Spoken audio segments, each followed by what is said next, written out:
जय जय श्री सीताराम। आओ सीखें रामायण पाठ के 6वें भाग में आपका हार्दिक स्वागत है, हार्दिक अभिनंदन है।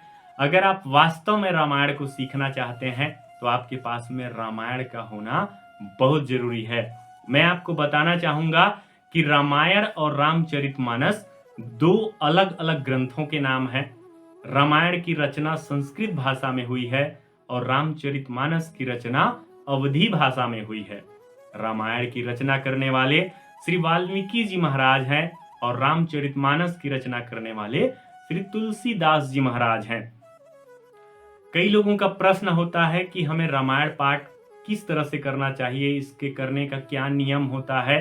तो मैं आपको बताना चाहूंगा कि अगर आप घर पर सिंपल साधारण रूप से रामचरितमानस को थोड़ा थोड़ा पाठ करके उसके गुणों को आप ग्रहण करना चाहते हैं तो आप सिंपल रूप से स्नान आदि करके अपने पूजा स्थल में बैठ करके एक जगह आप उसको अध्ययन कर सकते हैं। उससे ज्ञान की प्राप्ति आपको हो जाएगी। अगर किसी प्रकार का आपको पाठ करना है, जैसे सुंदर कांड का पाठ करना है या किसी भी कांड का आपको पाठ करना है, तो उसके लिए आपको सबसे पहले रामायण का स्तुति करना होता है। रामायण में दिया हुआ सुमिरन का आपको सुमरनी करना होता है। जिस प्रकार से किसी भी पूजा पाठ इत्यादि में हम सबसे पहले भगवान का नाम स्मरण करते हैं, तो उसी प्रकार से रामचरितमानस में आपको सुमरनी दिया गया है। जो बाल कांड के सबसे पहले श्लोक के बाद में जो श्लोक दिए हुए हैं उसके बाद सोरठा दिया हुआ है,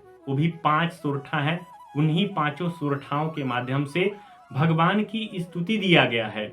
इन सोरठाओं में कहा गया है, भगवान की विनती किया गया है। सर्वप्रथम श्री गणेश जी की वंदना स्तुति किया गया है कि हे गणेश जी, आप बुद्धि के दाता हैं, मुझे इतनी बुद्धि दें कि मेरी यह रचना, मेरी यह स्तुति सफल हो।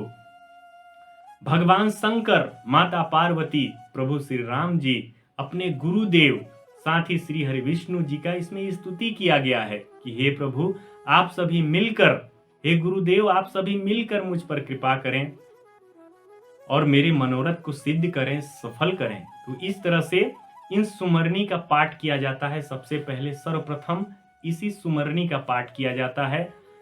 तो सुमरनी का पाठ प्रारंभ करने के बाद दोहा चौपाई कहीं से भी या किसी भी कांड को आप पाठ करना प्रारंभ कर सकते हैं।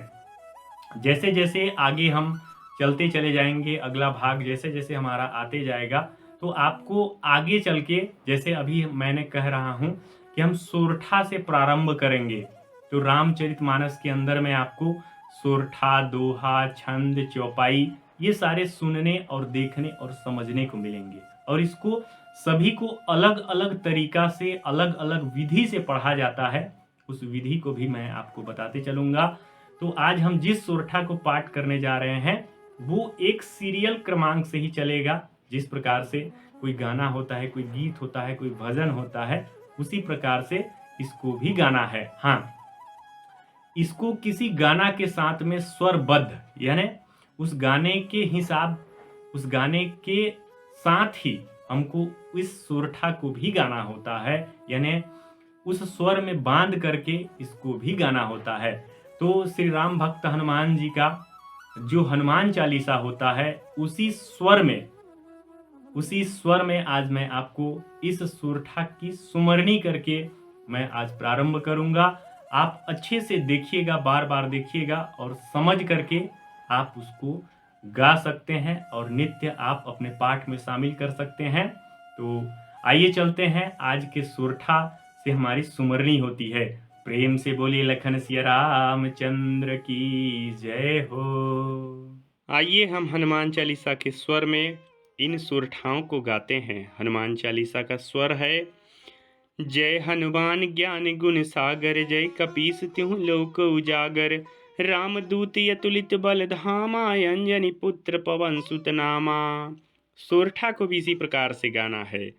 जो सुमिरत सिद्धि होई हो रामा, गणनायक करिबर बदना हो, करऊ अनुग्रह सोई हो रामा, बुद्धि राशि शुभ गुण सदना हो, मूक होई बाचाल हो रामा, पंगु चढ़ाई गिरिवर गहना हो, जासु कृपा सु दयाल हो रामा, द्रवहु सकल कलिमल दहना हो। नील सरोरुह श्याम हो रामा, तरुण अरुण बारिज नयना हो। करऊँ सुमम उर्धाम हो रामा, सदा क्षीर सागर शयना हो। कुंद इंदु समदेह हो रामा, उमा रमन करुणायना हो। जाहि दीन पर नेह हो रामा, करऊँ कृपा मर्दन मयना हो।